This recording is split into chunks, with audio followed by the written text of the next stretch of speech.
Facebook or Meta CEO Mark Zuckerberg bets that VR, AR, and immersive tech will become a daily part of life for ordinary people in the long run.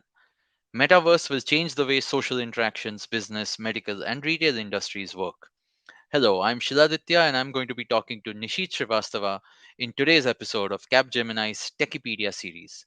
We'll be discussing the metaverse and the many ways in which it's going to transform the world as we know it. We are going to get real meta, so let me get the coffee ready, and we'll be back after this break. Hello, everybody. It's been another great week on the IVM Podcast Network. On Pesa Vesa, Anupam meets co-founders and co-CEOs of Stockcall, Nisheeth Srivastava and Vinay Bharadwaj. They discuss how global investing is evolving. On Smarter with Sid, Siddharth shares what makes for a great thumbnail on social media. On Ek Chuski Finance, Priyanka shares the secret recipe of return on investment. Is India a dead lead country for journalists? Media freedom activist Daniel Bastard shares his take on the Wire Talks with Siddharth. And on Say No to Drama, Chetna tells us how we can overcome the bad habit of unnecessarily interrupting a conversation. Do follow us on social media. We're IVM Podcast on Twitter, Facebook, Instagram, and LinkedIn. On LinkedIn, we've been doing a series of profiles of people within the office, so do check that out for sure. And remember, if you're enjoying this show or any of our other shows for that matter, please do tell a friend. Also, don't forget to rate us on any platforms you're listening on. And you can also check us out on YouTube. We have a page on our website, ivmpodcast.com/YouTube, with a list of all our channels. We're also doing a small listener survey to better understand how you, the listener, responds to the advertising on our network. And also, we just want to know a little bit more about you. We would really appreciate it if you could spare a few minutes to fill it out. It will really help us build some better shows for you. And finally, we'd like to thank our sponsors on the network this week, SBI Life Insurance and Jupiter, a digital banking app. Hi, Nisheeth. Welcome to the show. How are you doing today? I'm doing very, very well. Thank you, Shiladitya. Thank you for having me.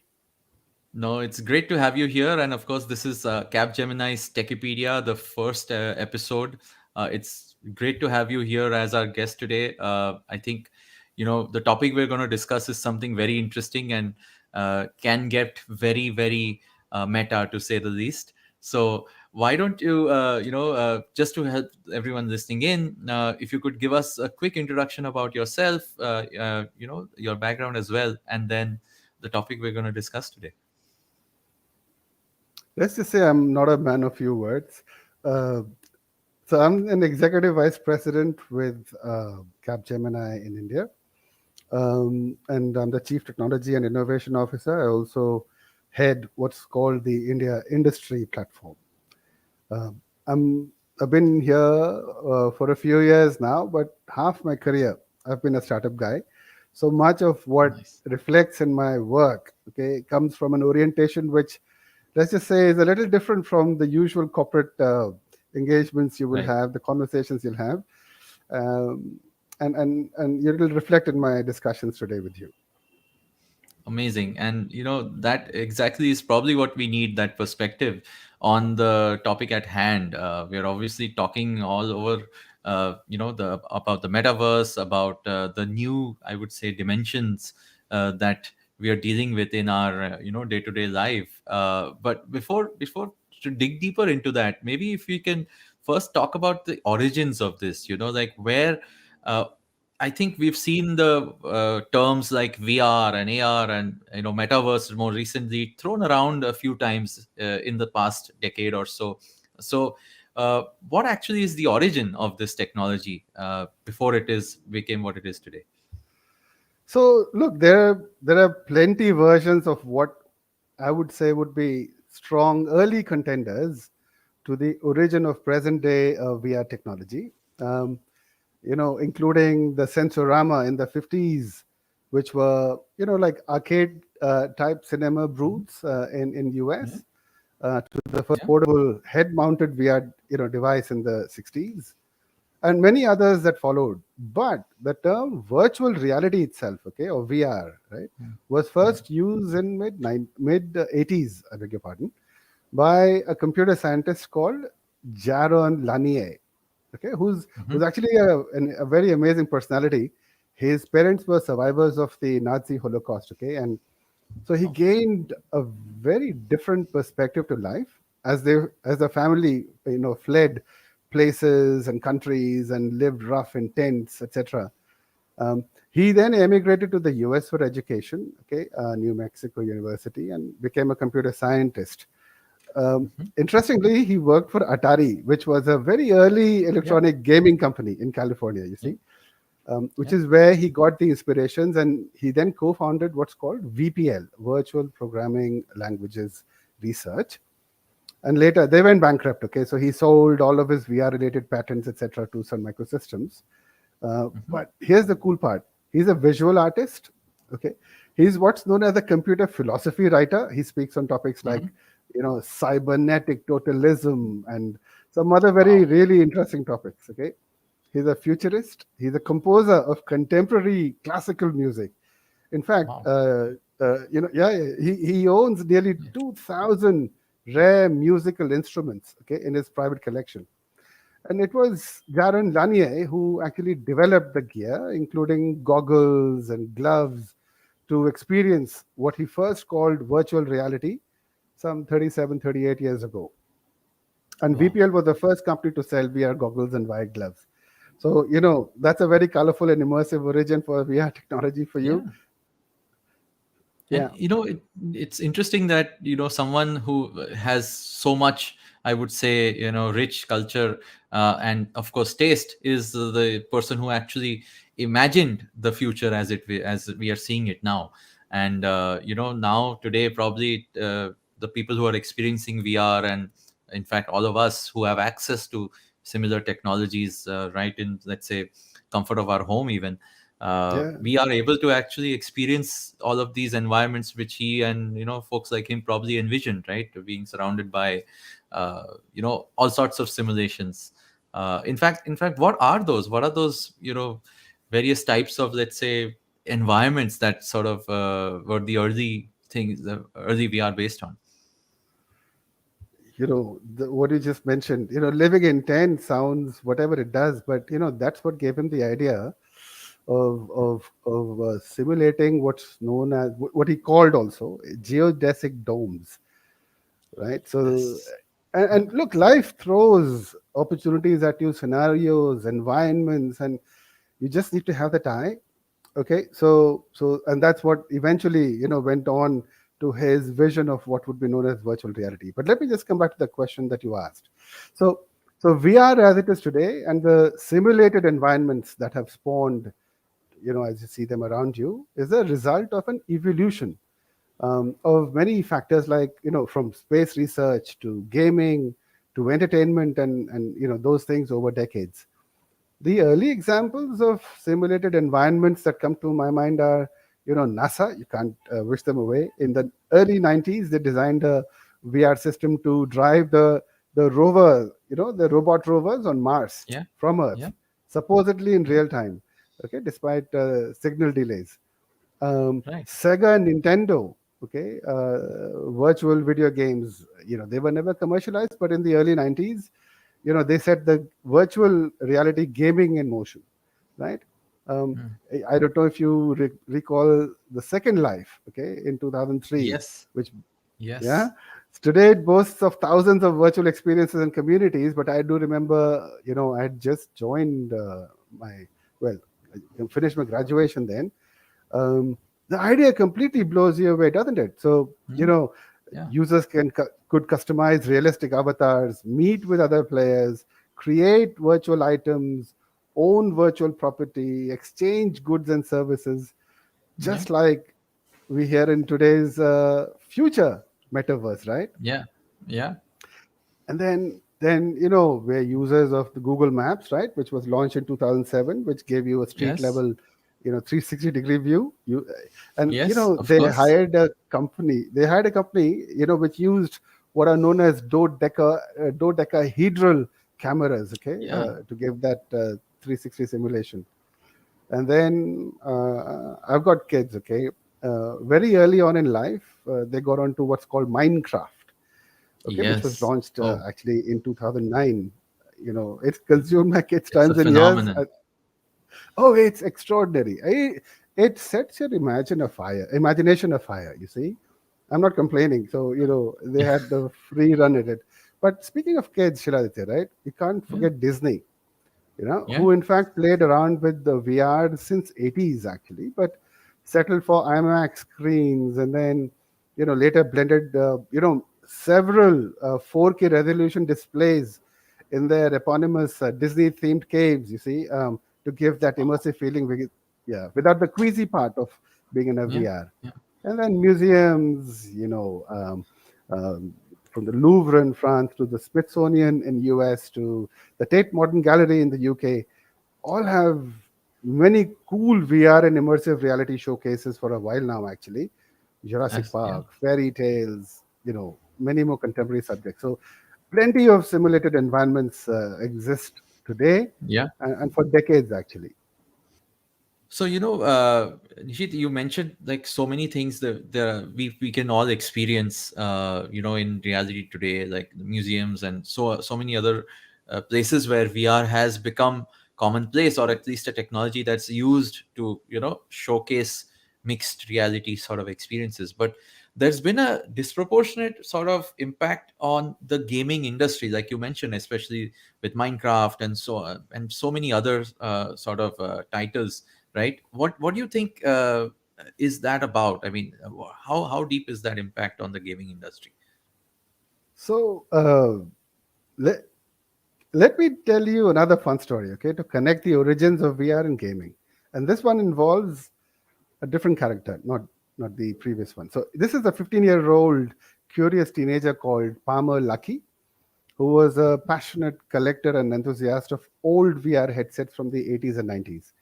Okay, so this Palmer kid, a teenager, okay, used to frequent these liquidation sales and government auctions, for their relics of failed VR initiatives. Plenty of graveyards on the journey. And during one of these visits, okay, he bumped into John Carmack. I mean, if anybody who's a gamer, okay, would recognize that name. So John Yeah. Carmack, okay, was the legendary gaming programmer of video games like Quake and Doom. Okay, Yeah. and this guy, he was so impressed with this kid's vision, Palmer's vision, and with his, he'd created this duck type prototype, okay, of VR headsets that Mhm. he took to demo it in the world's topmost gaming forums. Okay, and Hmm. that gained a lot of media publicity, a lot of public interest. Palmer, eventually dropped out of college, and started a Kickstarter campaign to raise $250,000 when he was just 19, and ended up raising 2.5 million instead. Okay, a super duper Wow. hit. Yeah. But get this, that VR headset would later be called Oculus Rift, okay, to forever Wow. transform the Yes. virtual reality landscape. And within 2 years, Facebook acquired them for $2 billion. Yeah. Okay, from a 250K Kickstarter campaign to 2 billion in 2 years, and promised them, gave them a free hand, free branding, and which is when the Oculus VR headsets, okay, as we know them today, they hit escape velocity. So I wouldn't be far from the truth if I said that the gaming industry is what spawned VR tech as we know it today. But you see, the Yeah. roles flipped when Oculus Rift was launched. The child Yeah. became the parent, and VR tech in turn gave a massive fillip, okay, to the gaming industry in a legendary role reversal. As things Wow. stand today, yeah, VR gaming market itself, okay, just in the US alone, is forecasted to generate some 20 billion US dollars by 2025. And you know, it makes one wonder how the innovators at those Japanese gaming companies like Sega, Nintendo Virtual Boy, Yeah. who ostensibly attempted the first VR headsets for video games in the early 90s, how they might have felt about jettisoning their first mover advantage, you see. But that's the Yeah. nature of innovation, right, Shiladitya? Right? Market timing and pulse is absolutely everything. A strong connection there. No, absolutely. In fact, I want to go deeper into obviously the metaverse, because that's exactly what the Oculus has brought about for us, especially with the involvement of Facebook and Meta as we know it today. But before we do that, let me take a quick break and come back to talk to Nisheeth a little bit more. Hello, everybody. It's been another great week on the IVM Podcast Network. On Pesa Vesa, Anupam meets co-founders and co-CEOs of Stockholm, Nisheeth Srivastava and Vinay Bharadwaj. They discuss how global investing is evolving. On Smarter with Sid, Siddharth shares what makes for a great thumbnail on social media. On Ek Chuski Finance, Priyanka shares the secret recipe of return on investment. Is India a deadly country for journalists? Media freedom activist Daniel Bastard shares his take on the Wire Talks with Siddharth. And on Say No to Drama, Chetna tells us how we can overcome the bad habit of unnecessarily interrupting a conversation. Do follow us on social media. We're IVM Podcast on Twitter, Facebook, Instagram, and LinkedIn. On LinkedIn, we've been doing a series of profiles of people within the office, so do check that out for sure. And remember, if you're enjoying this show or any of our other shows for that matter, please do tell a friend. Also, don't forget to rate us on any platforms you're listening on. And you can also check us out on YouTube. We have a page on our website, ivmpodcast.com/YouTube, with a list of all our channels. We're also doing a small listener survey to better understand how you, the listener, responds to the advertising on our network. And also, we just want to know a little bit more about you. We would really appreciate it if you could spare a few minutes to fill it out. It will really help us build some better shows for you. And finally, we'd like to thank our sponsors on the network this week, SBI Life Insurance and Jupiter, a digital banking app. Hey, welcome back, everyone. Nisheeth, you've been sharing some amazing stories with us on the origins of VR and now the metaverse as we know it. Especially, with all the impact that it's had on industry in the past. But now the word metaverse itself, and as it exists today, right? Especially like you mentioned after the birth of the Oculus Rift, and how it's transformed. Could you tell us a little bit about that? Like that's existed, like you said, as a concept in gaming for much longer. So how has that evolved? So the origins of the metaverse can be, and the term metaverse, right? It can be traced back to 92, like an idea straight out of a dystopian novel, with the author Neil Stephenson's Snow Crash. Okay, which is where the term was really coined. So basically, the metaverse is a digital universe created by using technologies like virtual reality, mixed reality, augmented reality, augmented virtuality, artificial intelligence, connectivity like 5G and internet, cryptocurrency, etc. So the origins of the metaverse can be traced back to a 1992 novel, okay, a dystopian novel um, called The Snow Crash by Neil Stephenson, um, which is where you'll find the term metaverse for the first time. But basically, what metaverse is a digital universe, right? Created by using different technologies like virtual reality, uh, mixed reality, augmented reality.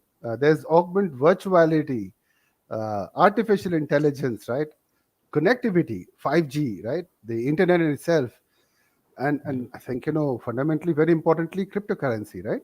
All of Yeah. these form the building blocks of the metaverse. Okay, now when you look at metaverse, right, the key blocks are telepresence, okay, digital twins, and blockchain. Okay, so you see, telepresence is needed for people to interact virtually, right, between themselves as well as with the digital assets, like we saw, Right. happen in Star Trek TV series in the 70s and 80s, right? Yeah. Um, Digital twins are at the core of what in Capgemini we call the intelligent industry, or industry 4.0, impacting manufacturing to remote maintenance and operations to supply chain, etc.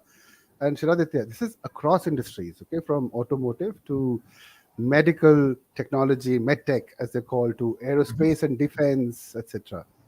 And the third one I mentioned was blockchain, right, which is basically for trust and traceability, Yeah. um, for a myriad use cases that are emerging, particularly as crypto takes a firm root in many, many forms. Okay. And the infrastructure behind today's metaverse has been created by tech giants, right? So you've got Hmm. Microsoft to Meta, or previously Facebook, right? Apple, Mhm. Nvidia, Unity, Amazon. There are plenty of Yeah. these guys. Okay, very large infrastructure providers, and of course, there are builders, right? They're like uh, Decentraland, Roblox. If you've not heard of these Yeah, names, you will. yeah, yeah, Okay, yeah, Minecraft I mentioned. Then there's Niantic, okay, who created Pokemon Go, if you remember, yeah, yeah. Of right? course. Yeah. Okay, and Yes. this allows a massive number of people to gather and transact in virtual environments across industries. Okay, so people use the metaverse to socialize, to buy products, or play games, or even interact with their colleagues in the virtual metaverse office, right? Yeah, Um, yeah, and you know, the second point you made, right, that the concept existed in gaming for much longer. That's true, and it's also because the massively multiplayer online games, or commonly known as right. MMOs, Yeah, and film arcades and fun theme parks, right? They all share and actually precede many of the metaverse's properties of today. So games like Minecraft, GTA, which is Grand Theft Auto, the of League course. of Yes. Legends, the League of Yeah, Legends, the the World of PUBGs of the Warcraft, world. Yeah, yeah, Crossfire, Counter yeah, Strike. All of these have displayed so many of the present day metaverse attributes, and for decades now. And so when the technology manifests itself and appears across so many forms, right? You know that the time has come, right? yeah, So yeah. no wonder. In fact, just on that point, like what is a real metaverse one can jump into right now? I know there's a lot of grand plans by all of these very large firms, but what's, let's say, is a real world example of a metaverse which you think, amongst all of the things you mentioned, is fairly established, or someone is set the bar for what the future will be? So, I think Spielberg made it a lot easier for me to respond to that question for you to imagine. Have you seen Ready Player One, the movie? Yes, yes, of Ah, course. there you go. So it was released in 2018, and you know, those that have watched it can begin to visualize how the metaverse manifestations might look like in 20-25 years time, right? The Yeah. movie Within the movie, right? Much of humanity uses a virtual reality simulation called the Oasis to escape the Yeah. real world, and everybody's life is intertwined in that simulation, right? With avatars and personas and special powers, props and coins to be won and losses to be made. And, Yeah. the virtual reality, even of careers and competition and even romance, right? Yeah. So that's the thing about metaverse. You can be anybody, anywhere, in a full 360 degree immersion, driven by superior user engagement and cutting edge and rich game environment, and literally infinite content. Okay, and a scenario of possibilities. So today, plenty of metaverse examples in existence. um, my favorite example would be Decentraland, okay, which is a virtual marketplace launched in 2015, so not too long ago, but it Hmm. created the world's first iteration of a virtual democratic world. The concept of DAO, or decentralized autonomous Yeah. organization, you'll read Yeah. about that a lot these Of days, course. Of where course. Yeah. yeah, where marketplace contracts and policies and rules and the entire framework, are governed by the user community. You know, Yeah. and even to what an avatar can wear or not, how auctions would work, what NFTs, or non fungible tokens, are to be allowed, how to moderate content, what are the rules of engagement, etc. Okay. In Correct. fact, it's got its own cryptocurrency called Mana, and all of the Hmm. transactions are recorded on a blockchain. So, so it's Decentraland is practically run like a nation, and you can begin to imagine with that example the many Hmm. possible societal and even tribal scenarios of the future, right? And then, of course, Shiladitya, you'll have Hmm. heard of the Fortnite VR concerts. Of Okay, course. Of so course. these concerts are from Epic Games, right? Which is a gaming company, which has actually set a scorching trail behind it. So you have Ariana Grande, okay, who's performed there. Travis Scott, Yeah. 12 million Yeah. people tuned in. Yeah. Marshmello, They've all performed there. Yeah. And, Yeah. the rumor mill has it that, it's going berserk actually on when Lady Gaga and Maroon 5, etc., will perform. Wow. So, Imagine that. yeah, yeah, exactly. And, and you've got plenty of top tier concerts on Roblox and Minecraft VR as well. Okay. And, but before, you and I aspire to be one of the hundreds of thousands of fans, present Yeah. in those concerts virtually and immersively, interacting with each other. uh, I think you'll need 100 times more computing power collectively than exists today. So we may have to Yeah. wait a while for that. No, definitely. But I mean, this is definitely a reality that's already here, especially Oh, like you mentioned, gaming, entertainment. These experiences are possible today through these various platforms. But what's probably also most interesting, just to, bring us back to reality a little bit, is how will this impact our the rest of our lives? Like how does the metaverse impact business, or medicine, or services and retail, like the things which we do daily? uh, what's your what do you see happening there? so that's a long list of domains you've mentioned. Okay, it's worthy of a podcast by itself. But let me attempt that quickly.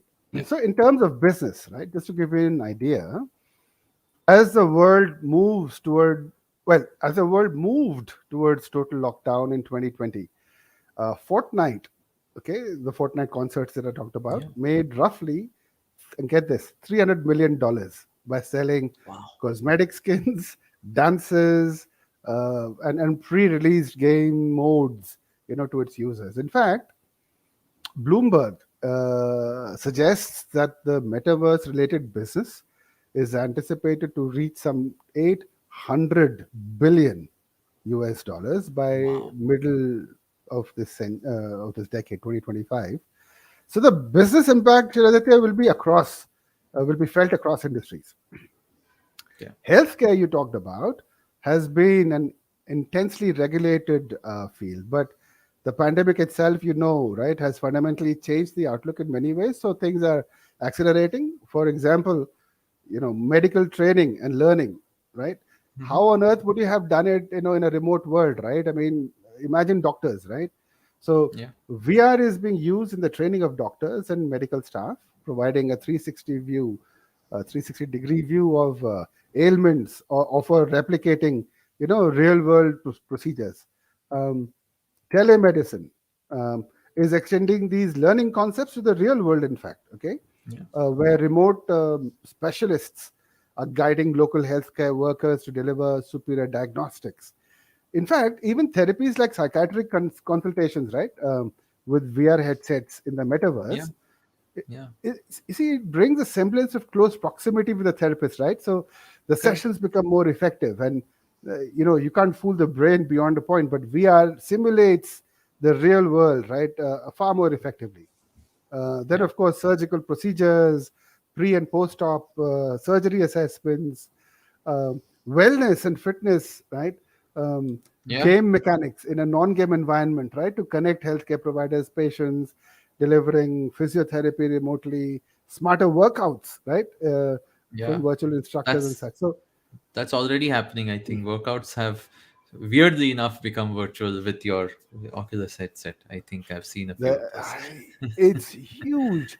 There have been many examples and they're still being studied. You could have had motor impairment, okay, within your body, not able to move, but using a combination of certain types of music and certain game mechanics, people have been able to begin movement of limbs that hadn't Wow. earlier. So it's extraordinary what it can do, okay, which is why top tier medtech companies are acquiring mixed reality startups to merge the real and the virtual worlds, right? And that illustrates the way the therapeutic, the medical, the surgical environments, etc., will change in the coming years. So that's a lot going on in the healthcare world. On retail, okay, that's taken to the metaverse in a big Yeah. way, if only to test the waters, but some pretty far ahead. So so we have now virtual estates like the Sandbox, it's called, Mhm. where Carrefour, right? Carrefour is that retail giant. It's a European giant Correct. which has Correct. bought virtual land equivalent to a dozen or so supermarkets together, okay, to develop. Wow. Yeah. Uh, yeah, Louis Vuitton, LVMH, right? Hmm. Nike, and many other top brands around the world. Okay, Coke, everybody who you know, okay, are testing their toes in these waters. And today Capgemini, we're engaged with many of them. I can't name them, of course, Yeah. but Yeah. what they're talking about is just extraordinary. Um, then auto giants, right, like Hyundai Motor Company, they Yeah. launched their, they call that the mobility adventure on, not on Hmm. the sandbox, but on Roblox, featuring their Okay. products and the future mobility offerings immersively. So, if I'm a young enthusiast, right, aspiring to buy a car, for example, right, I can begin to imagine what the new uh, technology is going to look like immersively, right? I might be able to drive it around on Roblox and get a feel for it. And then this was in the news, right? Nike Yeah. acquired, an NFT studio which produces digital collectibles. Seven Hmm. million people Yeah. have visited. It's a superplex. It's called the superplex because now it's not just how many people can you hold, right? Yeah. It's it's how much of computing power, right, is needed to hold infinite number of people, right? So they call that the Nike Land, again on Roblox, to view their shoes. And they get real celebrities like NBA's LeBron James, by the way. Yeah. So the interactions can be as close to the real thing as possible, right? So Nike and the customer experience part, right, which Metaverse actually fosters and encourages. So it gives you personalization, it gives you gamification, of Yeah. the entire shopping journey. It gives you the differentiation you're looking for, individual to individual, while maintaining that, it's called the H2H, human to human interaction. That Hmm. approach, is now becoming quite central to how consumers will increasingly purchase. You know, well, it's said that they will purchase more often from brands that propose the augmented reality, than Yeah. those that don't. Right. So the boundaries between the real and virtual worlds are diminishing faster than we realize. No, absolutely. I think everything you spoke about has. I'm sure everyone listening in has either experienced it themselves or definitely come across it. It's that real now. It's no longer inaccessible or only in the domain of enthusiasts. It's very much in the Oh world yeah. around us. And it's changing our lives. It's changing the way we interact. The changing the way we work. So we have pretty much progressed into this sort of a futuristic world. It's just waiting for more and more people to jump in and adopt. And that's the biggest impact, I think, of all that. It is truly global. It is truly here. uh, Computing and connectivity, like you said, is also here very much. I think India is also seeing that, the launch of 5G. So I think we'll only look forward to more and more immersive experiences in the metaverse from here on. But thank you, Nishit. Thank you so much for this conversation. This was amazing. And I think for everyone else listening as well, this was the first episode from Capgemini's Techipedia. And of course, if you have questions, if you want to be a part of this conversation, maybe even and ask yourselves about where you want to be in the metaverse, please reach out to us. I'll be sharing contact details, and of course, come be a part of the conversation wherever you're listening to this show. I'm on Instagram at Shiladitya, and I'll see you on the next episode of Capgemini's Techipedia series. Thank you. Thank you so much for having me. And maybe the next time you and I will be together in the metaverse, instead of Absolutely, being on the screen. absolutely, Enjoyed my exactly. session with you, Shiladitya. Thank you so much. Thank you so much, Nishi. This was lovely. Thank you. So, like you heard, the metaverse is slowly going to change all our lives. From everyday social interactions to work, everything's pretty much progressing into a more futuristic world. It's the kind of world where we'll be meeting people virtually for meetings, special occasions, all without having to leave our room. So, what do you think some of the biggest challenges in our society because of this is going to be? Come and be a part of this conversation on Instagram. I'm at Shiladitya, and I'll see you on the next episode of Capgemini's Techipedia series.